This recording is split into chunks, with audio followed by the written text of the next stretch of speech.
Hello, thank you for having me as part of one of these wonderful ASPIKA talks. My name is Lee Stockner, and I'm the creator of a program named Occupational Octaves Piano. I'm also the president of adaptive learning for the World Piano Teachers Association. I have a very interesting story to tell about my life and how I got to this role because it is nothing that I ever expected, nor was it anything I ever set out specifically to do. This was more of a journey that I think the universe had ready for me, and I was able to take on the path of this journey. And by taking on this path of the journey, I have gotten to touch countless lives of people, especially individuals on the autism spectrum, who may not have been able to fully encounter music at the level that I was able to encounter it, which is as a classical piano player. And I've been able to empower students who maybe can't read or write or speak very well. They may have short attention spans and they may struggle socially. But with the program that I've created, when they're sitting down at the piano, there is no confusion, there is clarity, there is practice, and there is music. There's Mozart, there's Bach, there's Beethoven, there's Billy Joel, there's Bill Withers, there's even my own original material. It's a program that I absolutely love running and I have built up from absolute scratch. And I'm going to enjoy telling you all about it. But first, I'll tell you a bit about my background, how and where I grew up, and where these passions really came from. I was born and raised on Long Island in New York and lived in many different parts of New York, but have found my adult life also on Long Island, which is a very, very beautiful place to be. When I was about 4 years old, I took my first piano lesson because my parents would tell me that I would keep on reaching up to the piano that my mom had in the house, and I would be playing it before I could even see the keys.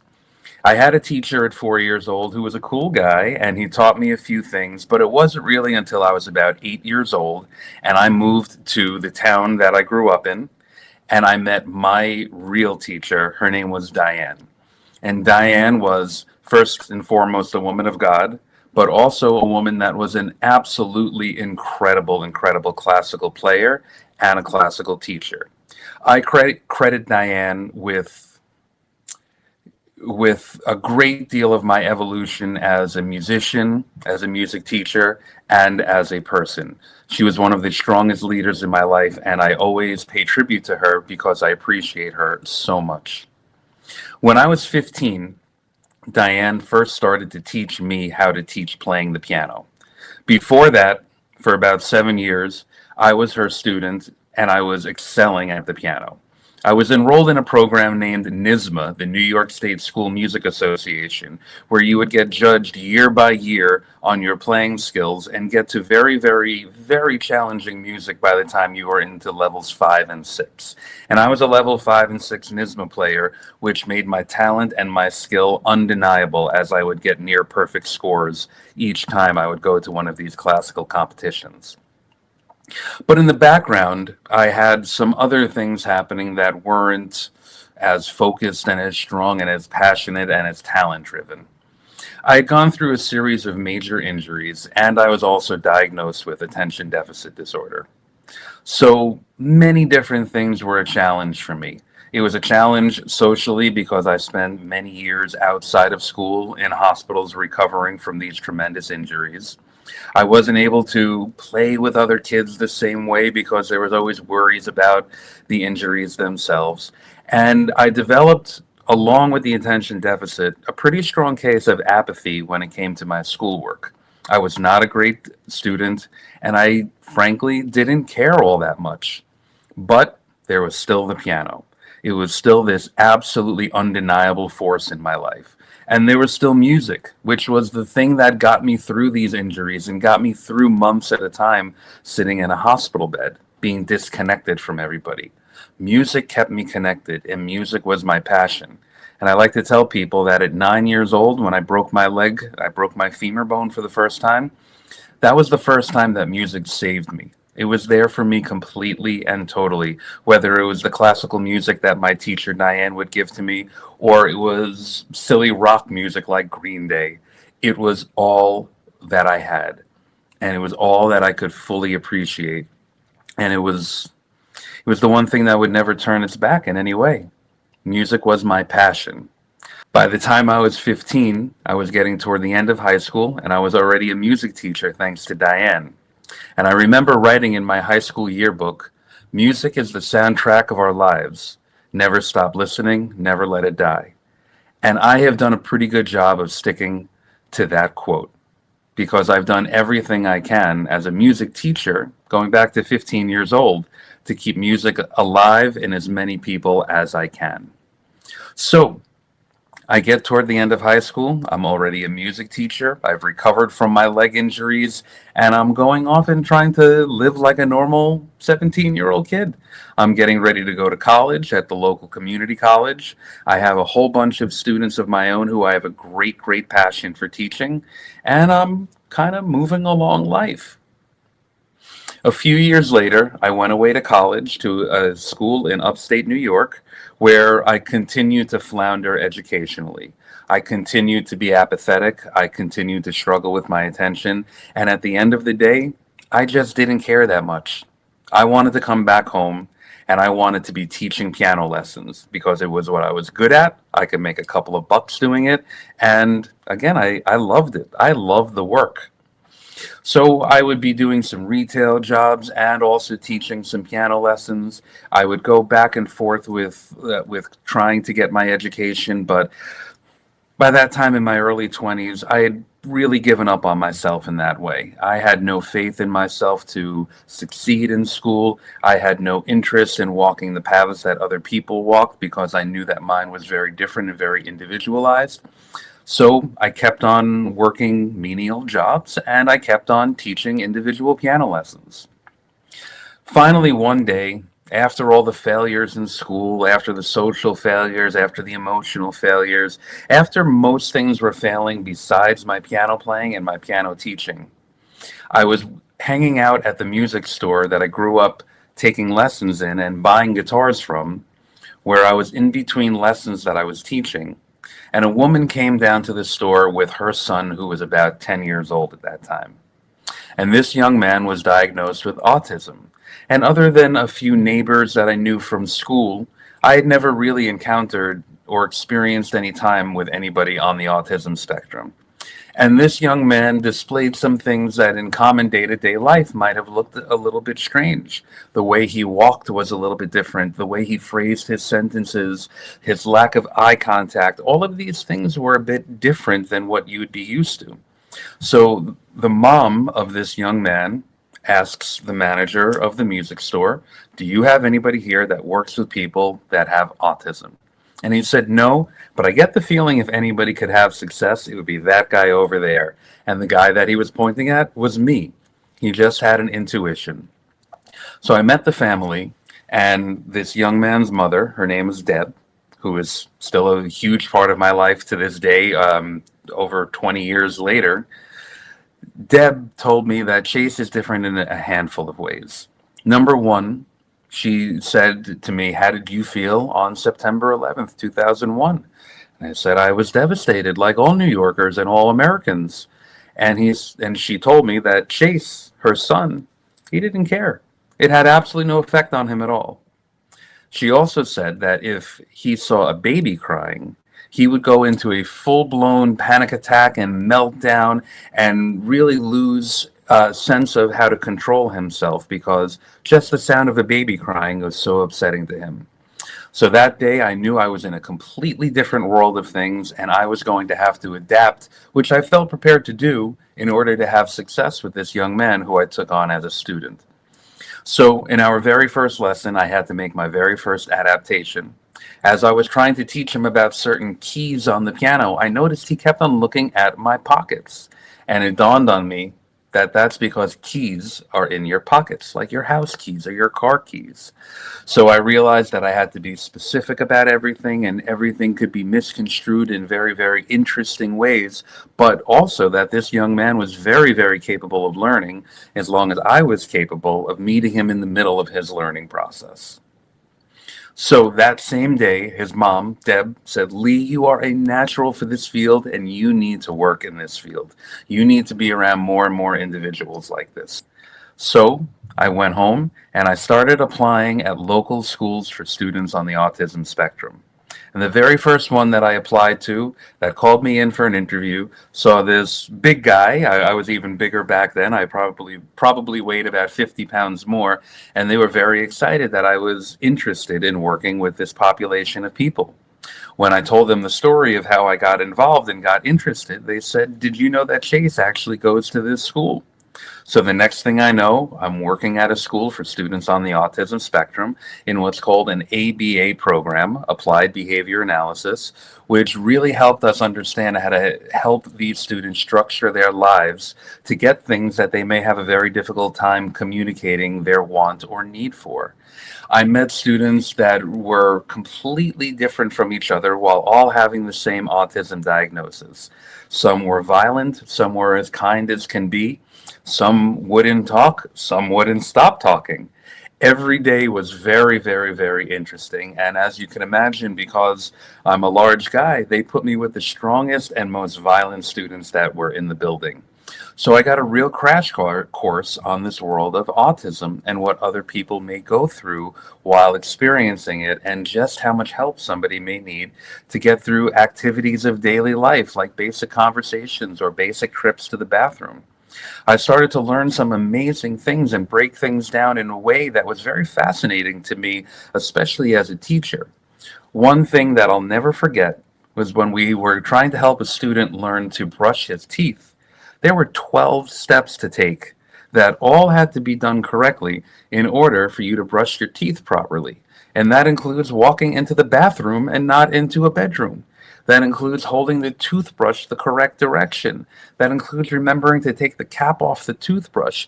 And I was absolutely blown away by all the micro instructions inside of the macro instructions that we're able to use to empower somebody to do something that is a challenge for them. So I really fell in love with the field. I fell in love with working with all these different individuals, with all these different challenges, forming relationships with coworkers and forming relationships with the families, and doing something that felt wonderful. And I would walk out the door of the school and go out there and continue my previous life as a piano teacher. So the mornings were all about the school for students with autism, and the evenings were all about the piano lessons.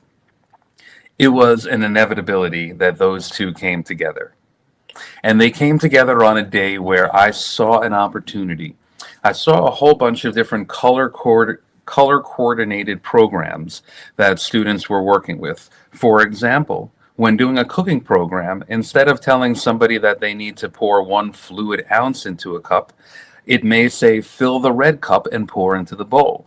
This way, a student who can't exactly understand fluid ounces may still be able to partake in the process of cooking just by filling up the correct color cup.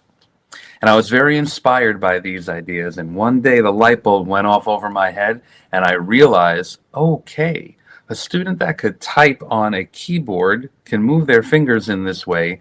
And we have all these different ways to make matching systems. Maybe we can get somebody to play the piano through one of these matching systems instead of these colorless traditional music notes that I've been teaching since I was 15 years old. So at 25, an idea dawns on me. Excuse me. So at 25, an idea dawns on me to put rings onto students' fingers, just like that, in a few different colors, and label a piano a very specific way. And through those two adaptations, we could actually teach people to play the piano. And the day that I thought of that was the first iteration of what it would eventually turn into Occupational Octaves Piano. So while working in this school for students with autism, I had many connections with many families, and many of them gave me a shot to be an adaptive special needs piano teacher, using these colored letters and using the rings. And just so we know, this is what the system itself actually looks like. I created this alternative music notation so that I could teach the students on the autism spectrum that I was working with to play. From day one of trying out my first lesson with my first student, this has been successful, wildly successful, beyond my own imagination successful. and I became very, very, very oriented with what this program would actually become. What I realized was I could create a parallel world so that people that can't read traditional music notes as I can will be able to fully engage in the works of Mozart and Bach and Beethoven and Chopin, just like I did, but in an alternative way. I started to think about it as like yoga without the chakras per se, without having to do all the chants, without having to do all of the ancient words that go along with it. Just using yoga for the stretching, or just using the piano for the playing. An occupational octave started to develop little by little with my first local program where I would go out to service provider fairs and I would meet families who were interested in lessons. We'd book the lessons and I created a little parallel world to the world I was already living in. Instead of traditional music notes with traditional students, we have adaptive music notes with adaptive students. As I began to grow the program, more and more people became more and more interested, and the success was immediate. So, after a few years of running the program, I was approached by a few people that saw the work I was doing because I was posting it online. And they said, Lee, you need to get this program to us. You need to be training us. We have all of these students that are on the autism spectrum. They're not able to read the traditional music notes and play, but they love music. Please help us.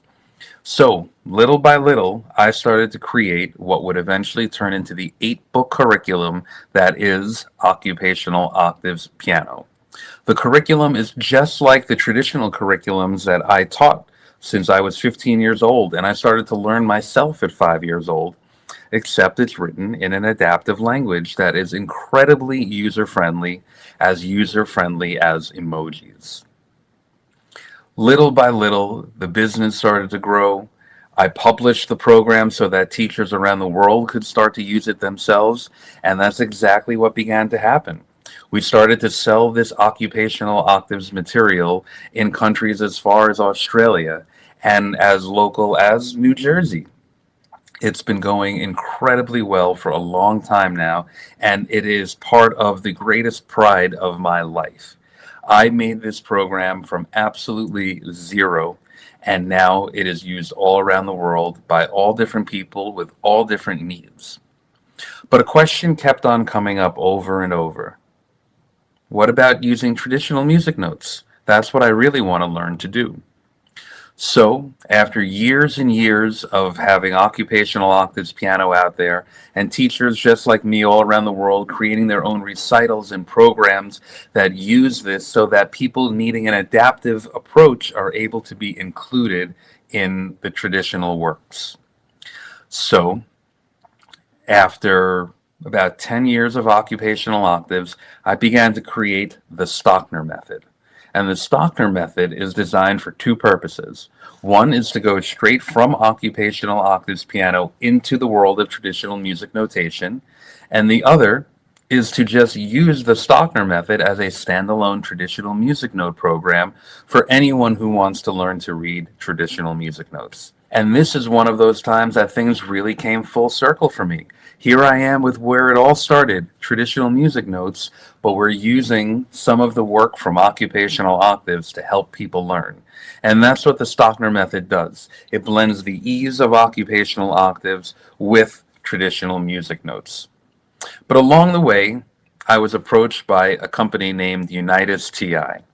And Unitas had the wonderful idea of helping me digitize all of the many goals that people could reach inside of classrooms and therapy settings that have nothing to do with music itself.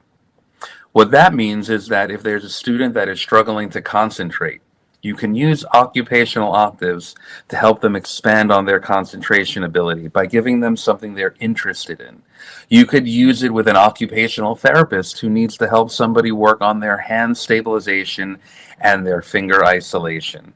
There is a load of other ways that you could use this program to reach the goals that are inside of classrooms through using Unitas TI and having this up on a digitized platform for schools and therapeutic settings.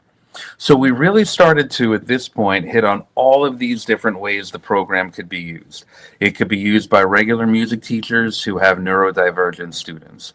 It could be used inside of classrooms so that the piano could be a medium to reach goals that are unrelated to music. And it could also be used as a jumping off point to learn to read traditional music notes.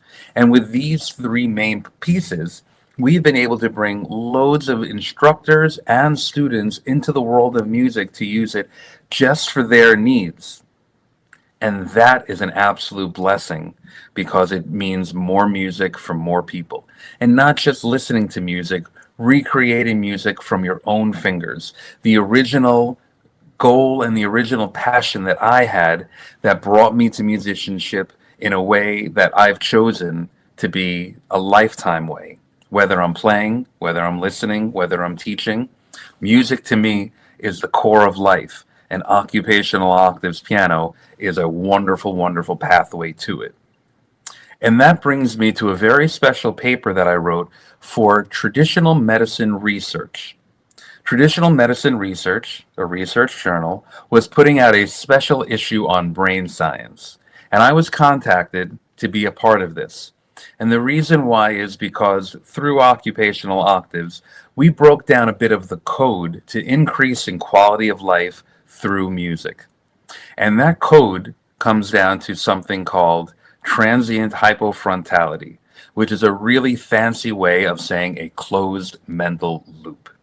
So it turns out that a person like me who learned how to read traditional music notes at a very young age and practice and practice and practice and played and played and played, I have my passion in music because I was constantly experiencing something named a flow state.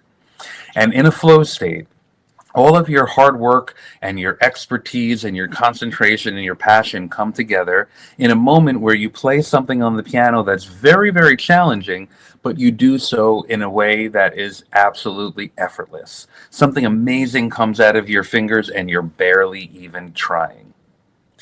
I have been experiencing that since a very, very young age. But along the way of using occupational octaves with so many different students of different backgrounds and different needs, there was one commonality I started to see, and that was this thing that looked to me like that state of flow that I was experiencing at the piano.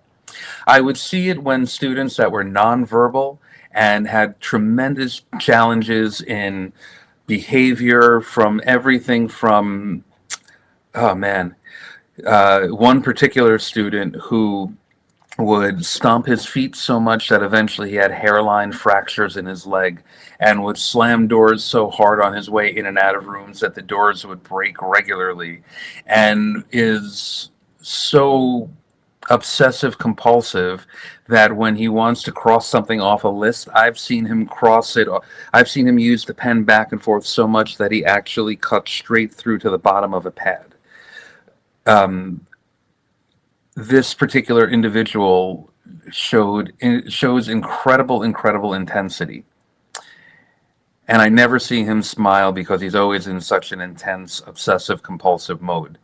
And one day he was in the middle of this very challenging lesson, and it was a lesson where it was very rare because I was actually thinking about ending it early.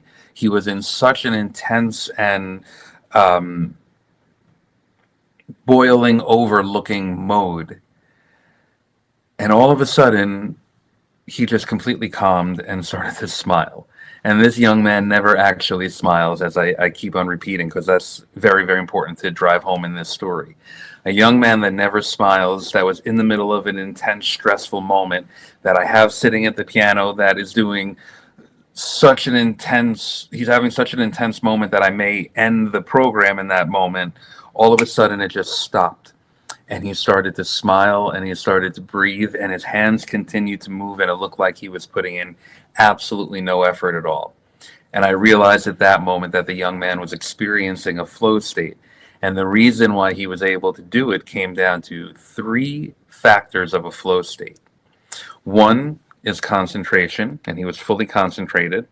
Two is expertise. And because occupational octaves is so user-friendly, this young man that can't read or write was able to learn and use this program proficiently, but most importantly, he had emotion.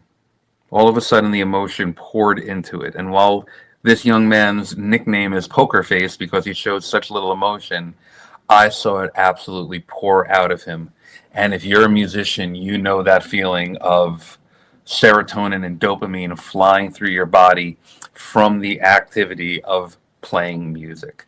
So when I saw this young man experience that, in spite of his severe symptoms that stem from autism and obsessive compulsive disorder and attention deficit, I realized that something different was happening. And that's when I got heavily involved in the flow state research. That's what brought me to eventually do that and to eventually see that students that were engaged in this program, because they were able to concentrate on it at an expert level, they were experiencing that same flow state that I was experiencing. And that flow state was the reason that I have the passion for the music in the first place.